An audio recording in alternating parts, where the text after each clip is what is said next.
Après de tel temps, vous savez, on ne sait pas quoi prêcher. Hein. Merci Jésus. En fait, hier, si vous vous rappelez, je partageais avec vous sur le premier mot que l'homme a entendu était le mot béni. Il n'a pas entendu une instruction. Dieu n'était pas là pour lui dire tu vas faire ça, tu vas faire ça, tu vas faire ceci. Non, ce n'était pas ça du tout. Le premier mot qu'Adam a entendu, c'est je te bénis. D'ailleurs, le mot bénir, c'est dire du bien. Il disait du bien. Dieu disait de bonnes choses sur Adam. Adam était déjà comblé. Et tout le reste n'était juste que des rajouts. Bien sûr, quand Dieu parle à Adam, il a parlé aussi pour eux deux, pour Ève, certainement qui était à l'intérieur de lui. Quand Dieu fait passer tous les animaux, il savait, Adam, qu'il n'allait pas trouver une femme parmi tous ces animaux. Il fallait qu'elle sorte de lui. C'est pour ça qu'il a dit la chair de ma chair, l'os de mes os, parce qu'elle est sortie de l'intérieur vers l'extérieur.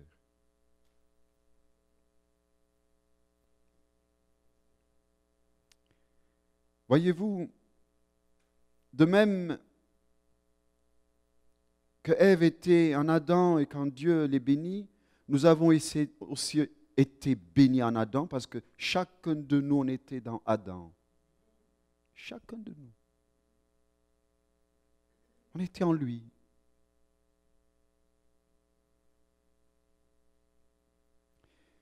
Es-tu commettais, lorsque la chute d'Adam, nous sommes tous tombés en lui. Parce qu'on était en lui. Quand lui a chuté, tous on a chuté avec lui. Pourtant, on n'était pour rien. Non, parce que ce qui était en lui a été provoqué de la même manière. Mais alors, en utilisant le même principe, Dieu nous a rachetés de la malédiction à travers le Christ, qui est aussi appelé le second Adam, n'oubliez pas. Le deuxième Adam.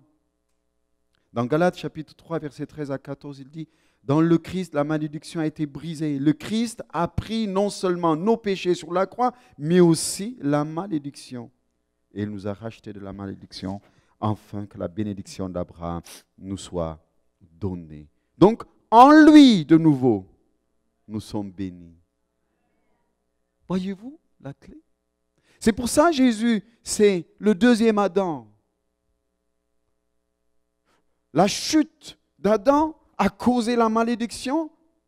Le prix que mon roi a payé a causé la bénédiction. Merci bien. En lui, de nouveau, on a récupéré ce qui a été volé. En lui. C'est pour ça qu'on lui dit louange, honneur, richesse, gloire, élévation. Toute une éternité ne nous suffira pas pour le remercier. Comprenez-moi, on ne le loue pas juste parce que je suis sauvé. Non, c'est plus que cela. En lui, tout ce qui a été volé d'Adam nous a été redonné. Redonné, c'est fantastique. Alors, voyant que le Christ n'est pas maudit, il est impossible que nous soyons maudits. Vous comprenez ça? Parce qu'on est en lui. Et je suis béni en lui, tout en moi est béni en lui. Allez-y, vous dites à quelqu'un, tu es... Amen. Ma vie, mon travail, mon conjoint, mes enfants, les enfants de mes enfants sont bénis. Amen. Parce que c'est exactement, la chute est venue par un homme. Et le salut aussi est venu par un seul homme. Malheureusement, comme je disais hier, on a tendance à croire que l'extérieur doit nous bénir, n'est-ce pas? Toujours on a des regards à la recherche des choses extérieures. Alors, la bénédiction, j'avais défini hier, c'est pas d'avoir, puisque Adam n'avait même pas de vêtements. Il était déjà béni, mais il n'avait même pas de vêtements. Il était déjà béni, il n'avait pas de maison, il n'avait pas de possession, il n'avait pas de richesse, n'est-ce pas? Et pourtant, ils ont été bénis.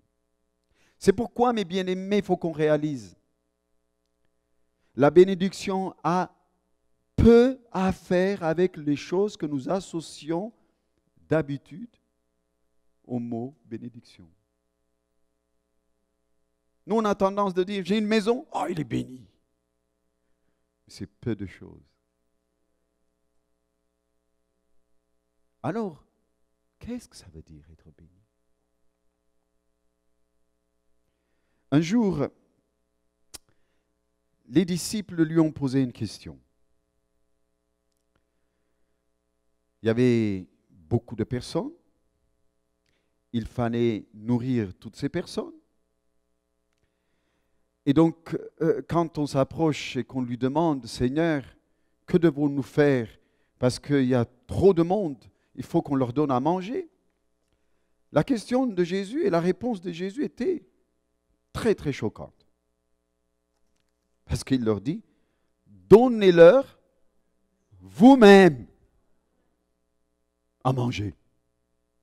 Attends, Jésus, comment on va faire? C'est étonnant, n'est-ce pas? Quelquefois, il y a des mots que Jésus dit, on passe vite en lisant la Bible, mais ça a une telle profondeur.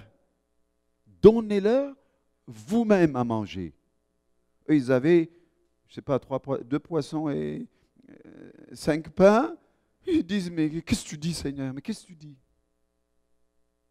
C'est qu'ils n'ont pas compris, c'est qu'ils détenaient toute l'autorité, tout le pouvoir en eux. Ils ne le savaient pas.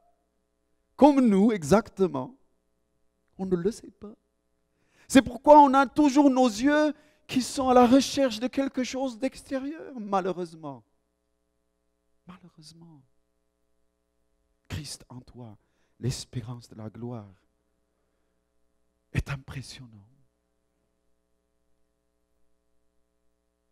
C'est de l'intérieur vers l'extérieur. Dans Romains 8, verset 19, il dit, la création attend la révélation des fils de Dieu. Ça veut dire, même la création, elle dit, mais c'est quand que tu vas prononcer un mot de salut, un mot de vie, un mot de paix, un mot de guérison, un mot de miracle sur moi? Tenez, ça vous a jamais choqué ce texte où Jésus va maudire un figuier? Je ne sais pas si je vous ai partagé ça la dernière fois. Je ne vous ai pas partagé ça. C'est étonnant, n'est-ce pas, ce texte?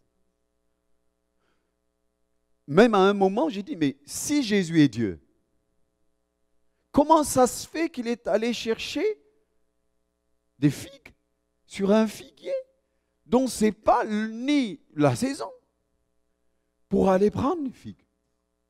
Honnêtement, je dis, Jésus, là, tu as été un peu... Parce que comment tu as le Créateur du ciel et de la terre? Et le Seigneur m'a expliqué, et c'était magnifique. Il m'a dit, tu sais,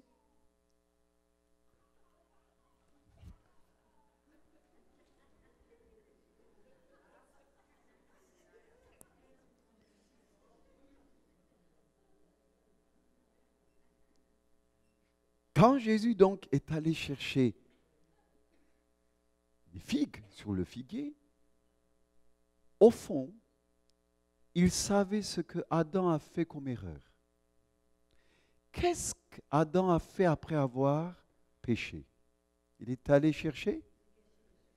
Oui, mais il a mis l'effet de figuier. Oh. Je vous assure, quand vous comprenez, ça change votre vie.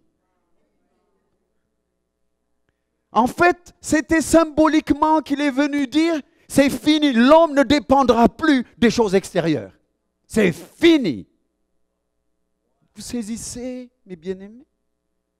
C'est fini, ça fait 2000 ans que c'est fini, que l'homme ne doit plus avoir un regard vers l'extérieur. Il faut que tu viennes à celui que tu as accueilli comme Maître et Seigneur, Christ en toi, l'espérance de la gloire. Tu comprends, mon bien-aimé? Il habite en toi. Il est beaucoup plus proche que ta respiration. Beaucoup plus proche que ta respiration.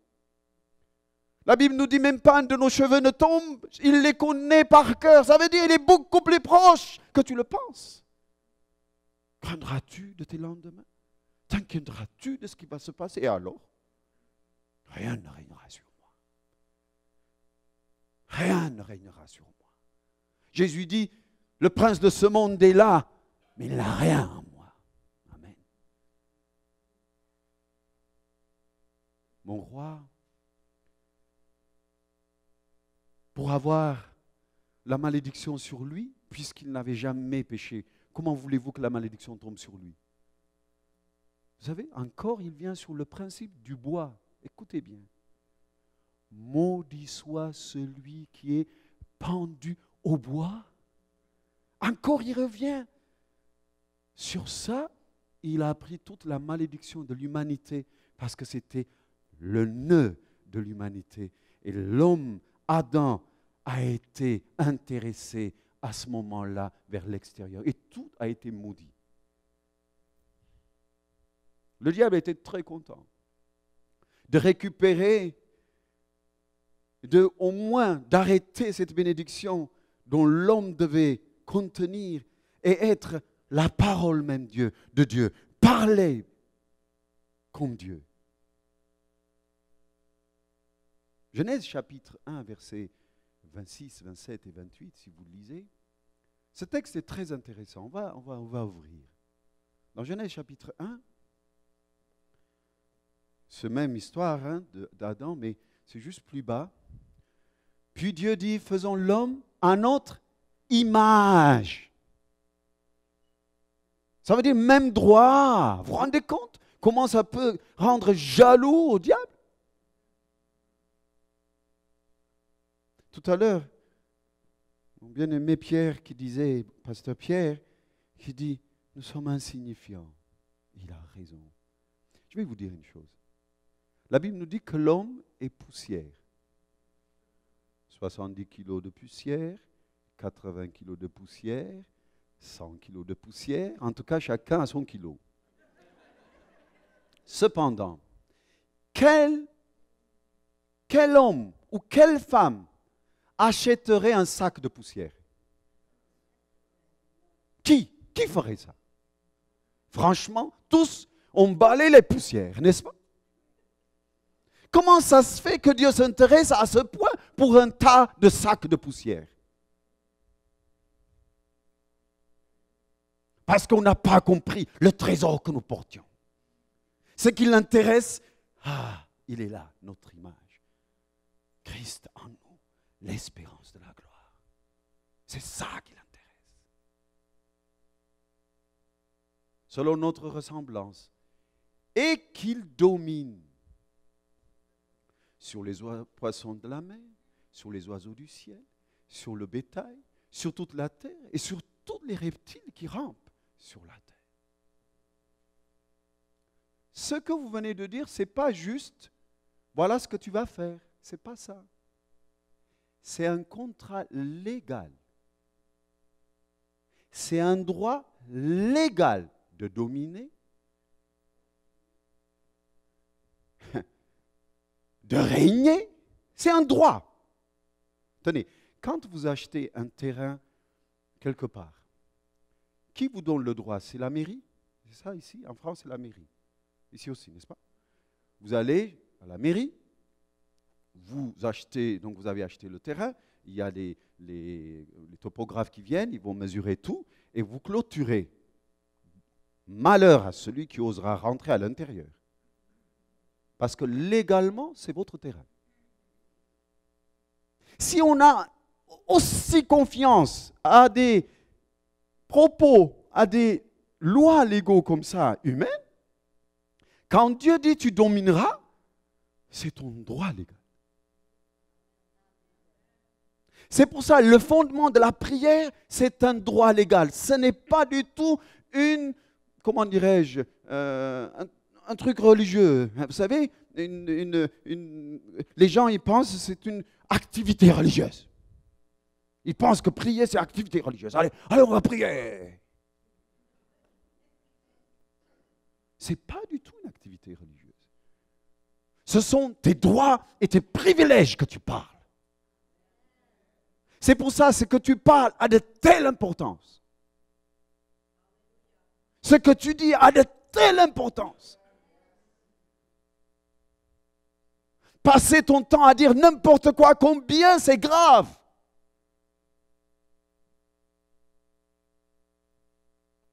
Le fait de dire, Dieu le fera. Ah, tout à l'heure. Merci Robert. Où est-ce qu'il est, Robert? Elle est partie. C'était excellent. Oui, oui, oui, je ne le laisserai pas. Amen. C'est ça qu'il faut parler. C'est comme ça que Dieu cherche des gens qui parlent, exactement, qui comprennent leurs droits et leurs privilèges. C'est un droit légal, la prière. Ah, vous allez dire, Tef, là, comment tu peux me prouver que c'est vrai ce truc?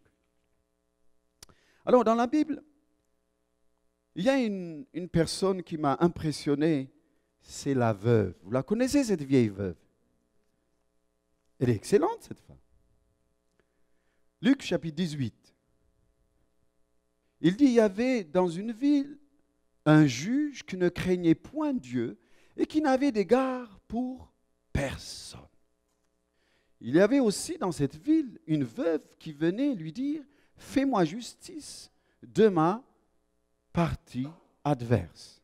Pendant longtemps, il refusa, mais ensuite il dit en lui-même, quoique je ne craigne point Dieu et que je n'ai d'égard pour personne, néanmoins, parce que cette veuve m'importune, je lui ferai justice, afin qu'elle ne vienne pas sans cesse me rompre la tête. C'est drôle comme façon de dire. Le Seigneur ajouta, entendez-vous ce que dit le juge inique? Et Dieu ne ferait-il pas justice à ses élus, qui crient à lui jour et nuit? Et tardera-t-il à leur égard? Je vous le dis, il leur fera promptement justice. Mais quand le Fils de l'homme viendra, trouvera-t-il sur la terre la foi? Ce texte nous parle, premièrement, la veuve. Ça veut dire à cette époque, quelqu'un qui n'a pas de sécurité sociale. Elle n'a rien du tout. Deuxièmement, elle ne demande pas faveur. Nous, quand on prie, la plupart du temps, on demande. Déjà, c'est faux. Quand je prie, je ne demande pas faveur. Je ne demande pas la faveur. Simplement, je rappelle au Seigneur ce que lui-même, légalement, il m'a destiné, donné. Vous comprenez?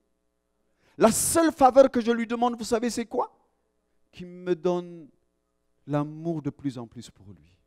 La seule faveur que je lui demande, c'est de le connaître de plus en plus. De l'aimer de tout mon cœur, de toute mon âme, de toute ma force, de toute ma pensée, parce que je suis né pour lui. Il n'y a aucune autre raison de notre existence sur cette terre, vous savez, mes bien-aimés. Il n'y en a pas d'autres raisons. La plupart du temps, on croit que Dieu est là pour nous aider dans nos besoins. Mais n'importe quoi. Je suis créé pour un autre objectif. Je suis né pour lui faire plaisir. Dieu n'est pas là pour me faire plaisir.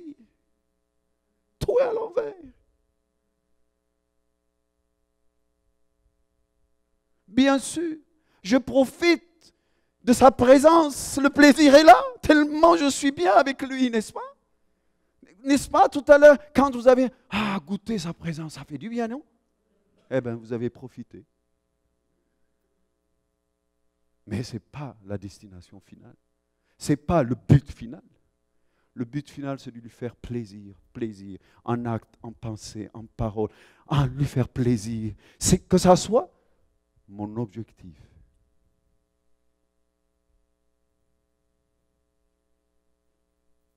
Cette femme demande justice.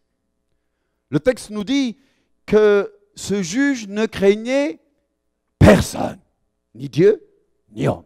Il y a une seule chose, par contre, qu'il craint, c'est la justice. Il craint la justice. Ah, donc c'est un bon signe. Ça veut dire qu'il sait que ça peut lui coûter cher. Merci. Alors il dit, je vais lui faire faveur.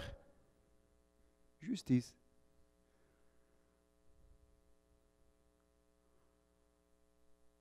Maintenant, je vais parler avec vous sur le principe justice et justice. Nous, les chrétiens, j'ai remarqué, quand quelqu'un vous fait mal, vous dites, Seigneur, fais-moi justice.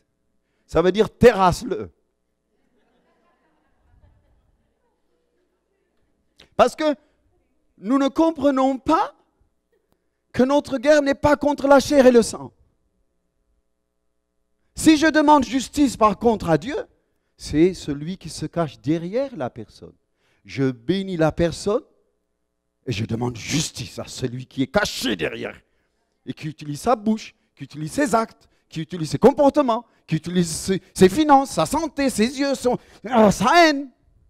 Il utilise par derrière la personne. Éphésiens 6 nous dit, notre guerre n'est pas contre la chair et le sang. Point. Donc, je ne demande jamais justice sur une personne. Jamais. Par contre, je dis, bénis-la, Seigneur, parce qu'elle ne sait pas ce qu'elle a fait. Mais toi, Satan, qui se cache derrière, que le Seigneur te reprime. Seigneur, fais justice. Je te demande ta justice dans cette histoire. Et cette veuve, elle nous donne une leçon extraordinaire. Avez-vous déjà prié en demandant justice? Sur les humains ou sur les démons? Voyez-vous ma question? La plupart du temps, on maudit les gens au lieu de savoir et de comprendre qui est ton ennemi, qui se cache derrière, qui a bloqué ta santé, qui a bloqué tes finances, qui a bloqué ton travail, qui a bloqué ta vie de couple, qui est derrière là? Qui se cache. Ça, c'est sa clé préférée, se cacher tout le temps, les ténèbres. Si tu n'as pas compris que derrière de toutes ces choses qui t'arrivent, il y a quelqu'un qui se cache, ben tu as tout faux. Il essaiera de t'énerver. Tout à l'heure, écoutez, je suis allé pour acheter le téléphone. Il voulait m'énerver. J'ai dit, je ne m'énerverai pas. L'argent est mon serviteur. Il n'est pas mon maître. Écoute bien. Vous comprenez? Parce qu'il faut comprendre.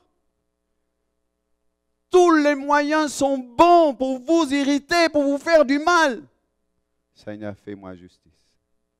Pas sur les humains. La pauvre fille, elle tremblait, là, nous servant. J'ai dit, bon, fais-nous justice. Amen. Vous comprenez? La prière est un droit légal. On peut le dire ensemble? La prière. Amen. Quand on saisit ça, je vous assure, notre façon de s'approcher de Dieu change. Maintenant, je veux parler sur 4 choses. Et après, on priera ensemble. Tu sais, Dieu, quand il travaille avec une personne, il aimerait que ma pensée, pour qu'elle soit efficace, elle soit alignée comme lui pense. Alors il y a 4 choses qu'on doit respecter si vous voulez que ce que vous priez devienne efficace. La première chose que je dois comprendre, Dieu a des objectifs. Qui est totalement différent de nos objectifs. Tenez, si vous n'alignez pas votre pensée à ces objectifs, la plupart du temps, nos objectifs, je vais vous dire, être connu, ça peut être un objectif. Être estimé, ça peut être un objectif. Le bonheur, ça peut être un objectif. Moi, un par un, j'enlève mes habits. Merci, il fait chaud.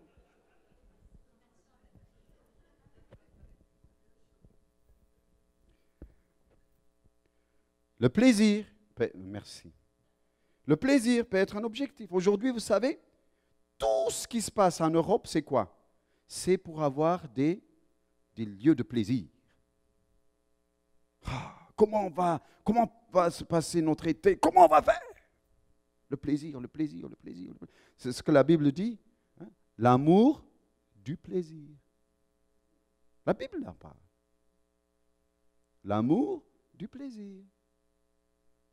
Ça peut être notre objectif. Il y a des gens qui travaillent toute leur vie pour voir. Ils me disent, c'est pour visiter le monde entier. C'est ça ton objectif? Tu as bossé 60 ans, 50 ans. Faire le tour du monde. Mais c'est un objectif. Certains, leur objectif, c'est vivre longtemps. Le maximum. Alors, on leur met des couches pour qu'ils ne fassent pas des pipis, mais ils veulent vivre longtemps. Ça peut être un objectif. Il y en a d'autres. Laisser un patrimoine pour ma famille. L'objectif. Il y en a d'autres. Être en bonne forme. Tout ce que je vous dis n'est pas mauvais. Mais si ça devient l'objectif numéro 1, bon, on a tout faux. On a tout faux.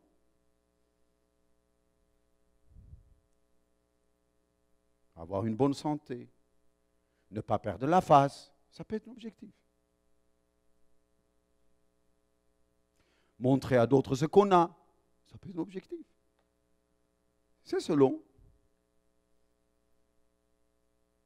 Réussir dans les affaires. Boire de l'eau. Mais quel est l'objectif de Dieu?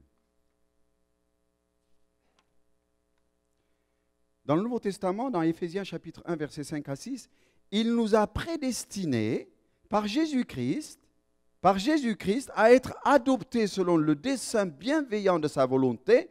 Pourquoi? Pour célébrer la gloire de sa grâce qu'il nous a accordée en son bien-aimé. Donc l'objectif que Dieu poursuit, c'est quoi? C'est que tu découvres sa gloire. L'autre jour, je vous ai dit quoi? La gloire, quand Moïse lui a demandé, montre-moi ta gloire, qu'est-ce que Dieu lui a montré? Sa bonté, et il a dit le secret de son nom. Il a nommé son nom et il lui a montré sa bonté. C'est ça la gloire. Ça veut dire, jusqu'où Dieu t'aime, quand tu le sais, Dieu est touché. C'est l'objectif qu'il poursuit, que chacun de nous, nous découvrions sa gloire et que nous le célébrions pour sa bonté. Et nous le célébrions pour son nom qui terrifie les puissances des ténèbres, pour son nom qui tourmente les puissances des ténèbres et tous ses adversaires. C'est ça qu'il veut que tu saches. Ça, c'est l'objectif qu'il s'est mis en place. Célébrer sa gloire. Oh, il y a plein de textes, je peux vous lire. Dans Éphésiens chapitre 1, verset 12, Paul, « Afin que nous servions à célébrer sa gloire, nous qui d'avance avons espéré en Christ, dit. Alléluia. » Ça veut dire, c'est pour célébrer sa gloire. Apocalypse chapitre 4, verset 11, « Tu es digne, notre Seigneur et notre Dieu, de recevoir quoi? La gloire. » Vous comprenez? Encore, On le trouve dans l'Ancien Testament, le psaume 145, versets 9 à 11. L'Éternel est bon envers toutes les compassions, s'étend sur toutes ses œuvres. Toutes tes œuvres te célèbrent, Éternel. Toutes tes œuvres, c'est nous, te célèbrent, ô Éternel. Et les fidèles te bénissent. Ils diront la gloire de ton règne. Ils parlent de ta puissance. Waouh! Donc l'objectif que Dieu s'est fixé, c'est que tu découvres sa gloire. Ok? Deuxième chose, pour réussir. Deuxième chose, Dieu a des priorités. Toi aussi, tu as des priorités. Le problème est là, parce que nous, on a nos priorités. On veut que Dieu vienne travailler dans notre priorité. Quelles sont tes priorités? Peut-être, ça peut être se marier, ce qui est légitime. Mais il ne faut pas que ça soit le premier degré de ta raison d'être sur cette terre. Tu comprends? Parce que Dieu a créé ce besoin de se marier, avoir des enfants. Ce n'est pas mauvais. Mais il ne faut pas que ça soit ta priorité.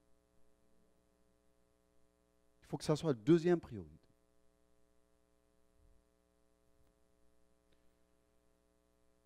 Mon mari peut être ma priorité. Ma femme peut être ma priorité. Mon travail peut être ma priorité. Mes biens peuvent être ma priorité. Mes relations peuvent être ma priorité. Faire ses études peut être une priorité. Il n'y a rien de mauvais dans tout ce que je vous dis. Mais la place est mal placée. Dieu a des priorités. Est-ce que je comprends ses priorités à lui? Matthieu 6, verset 9, Romains 14, verset 17. Le royaume de Dieu, la justice, la paix, la joie par le Saint-Esprit. Ça, c'est sa priorité. Comme disait, cherchez d'abord, quoi? Exactement. Donc, c'est sa priorité. Donc, si moi, j'accorde mon cœur avec sa priorité, ça marche. Tu vas être heureux. Vous savez, même des millionnaires n'ont pas visité autant le monde que moi. J'étais en Australie, j'étais 2 fois en Australie, j'ai visité, je suis allé partout dans le monde. Ce n'est pas parce que j'avais de l'argent, parce que j'ai connu ma priorité. Et Dieu lui-même s'occupe de moi. C'est impressionnant. Et Dieu veut, dès que tu alignes tes priorités, Dieu s'occupe du reste. Honnêtement, je te dis. Honnêtement.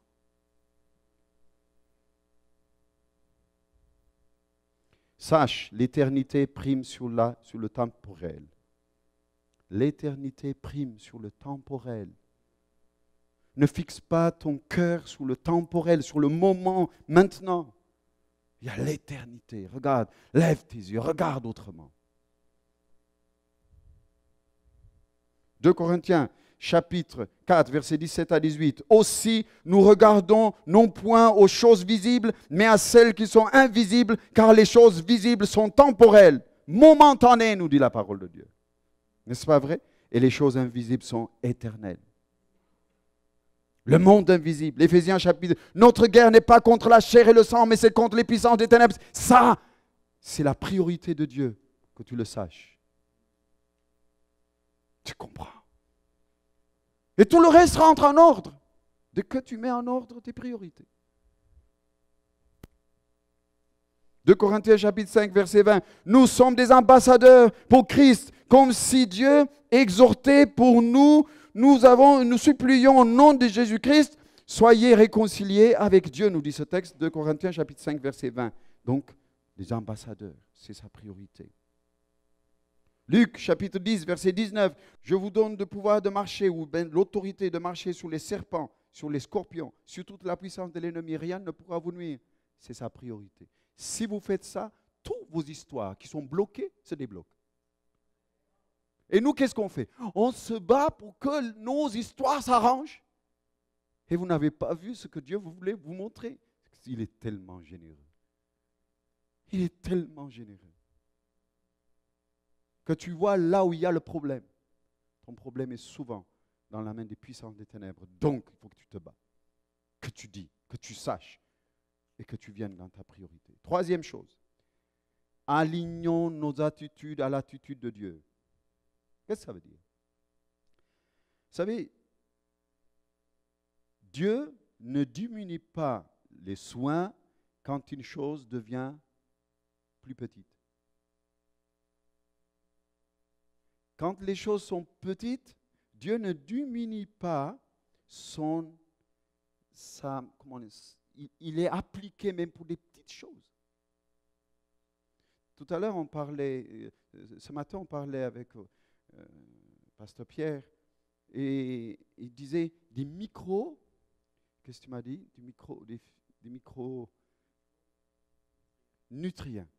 J'ai dit, Dieu, j'étais sur ma balance, j'ai dit, même des petites choses pour toi, tu les fais avec tel intérêt. Mais nous, quand c'est petit, on néglige. Dieu ne donne pas plus de considération à des choses très grandes et à des choses toutes petites, moins de considération. Croyez-moi, ce n'est pas comme ça. Il tient à cœur. Luc chapitre 16, verset 19, celui qui est fidèle en peu de choses, écoutez bien, celui qui tient compte sur des petites choses, Dieu lui en confiera de grandes. Waouh! Voyez-vous comment Dieu fonctionne? Matthieu chapitre 25, versets 14 à 30. Son maître lui dit, bien, bon et fidèle serviteur, tu as été fidèle en peu de choses. Et je t'établirai sur beaucoup. C'est comme ça que ça fonctionne avec Dieu. Ne néglige pas quand c'est petit. Ne méprise pas quand on te donne une petite tâche à l'église. Moi, quand j'ai commencé le ministère, je vais vous dire comment j'ai commencé. Je savais nettoyer les toilettes. Je savais prendre le balai, nettoyer toutes les salles. Je ne regardais pas les autres. Qu'est-ce qu'ils pensaient de moi? Mais Dieu regardait. Il me donnait des petites tâches. Tous les mardis et les jeudis, dans notre église où j'étais un jeune agneau, il n'y avait personne qui faisait ce que tu fais, mon frère là-bas. Alors, c'était moi. Moi, je ne savais même pas comment le faire, mais il me dit, tu touches ce bouton. Je touchais les boutons, j'étais là parce qu'il fallait que le micro soit et que les personnes qui viennent pour la première fois ne sortent pas les mains vides. Et Dieu a vu les petites tâches, les petites attentions. Je ne voulais jamais arriver en retard. Je venais toujours de bonne heure, des petites tâches.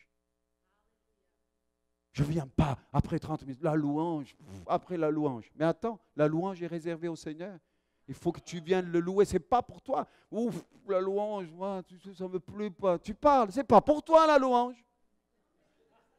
La louange n'est pas faite pour te louer à toi, hein? Sache-le. La louange est faite pour le Seigneur. Et tu viens louer le Seigneur. Amen. On ne méprise pas les petites choses. Le cœur de Dieu est comme ça. Encore un autre texte. Matthieu chapitre 10, versets 29 à 30. Ne vend-on pas 2 moineaux pour 1 sou? Cependant, il n'en tombe pas un à terre, sans la volonté de votre Père. Et même les cheveux de votre tête sont tous comptés. Voyez-vous, les petites choses. Combien il tient à cœur. Ça veut dire même pas un de tes cheveux ne tombe. Dieu s'intéresse à ça. Si toi tu méprises les choses qu'il te donne, si toi tu négliges, et que tu négliges dans le temps, tu négliges dans tes comportements, dans ta façon de manger, de boire, et je t'assure, ça attriste le Seigneur. Moi, je suis fier de votre pasteur. Il y a de bonnes choses qui se passent. Fier. Il m'a donné une très bonne leçon, et merci encore, Pierre. Il sait, moi et lui, on le sait. C'est extraordinaire de ne pas négliger des petites choses. Combien c'est important dans le cœur de Dieu. OK. 4e, alignons nos vies selon l'échelle des valeurs de Dieu. Voyez-vous, nous, on a nos valeurs, l'échelle des valeurs sur des choses. Tenez, par exemple, on va dire, à celui qui m'apporte plus ou à celui qui ne m'apporte pas plus, j'ai 2 échelles de valeurs. À celui que j'aime, ce que j'aime moins, j'ai 2 échelles de valeur. À des choses qui sont vraies selon moi et ceux qui ne le sont pas d'après moi, je mets des valeurs selon les religions, la race, les études, les biens. Nous, on évalue les gens comme ça. Dieu, il n'a que deux valuations, deux échelles d'évaluation. Parce que nous, on dit ce qui est juste, ce qui n'est pas juste, ce qu'on peut gagner ou perdre, ce qui peut nous respecter ou pas nous respecter, le riche, le pauvre, le petit, le grand. On a nos valeurs, nos échelles de valeurs. Mais Dieu ne voit pas des choses comme ça. Par contre, Dieu voit ceci. À celui qui croit sera sauvé. Point. Riche, pauvre, grand, éduqué, moins éduqué, pas éduqué, beau, moche. Celui qui croit. Voyez-vous, l'échelle de valeur que le Seigneur donne est totalement différente de notre. Donc il faut aligner ces quatre choses pour que quand on prie, les choses se passent. Amen. Quand vous voyez les gens, il faut les aimer de même regard comme lui. Moi, je vous aime tous. Je vous regarde de la même façon. Parce que Christ habite en vous, vous vous rendez compte? On n'a pas choisi nos frères et sœurs. Hein? Mais Dieu les a choisis, donc elle est devenue mon frère. Elle est devenue ma sœur. Donc je regarde ce que Jésus voit. Amen. C'est pourquoi, mes bien-aimés, Christ en vous commence à être travaillé puissamment quand vous comprenez ces principes fondamentaux. On va se lever si vous voulez.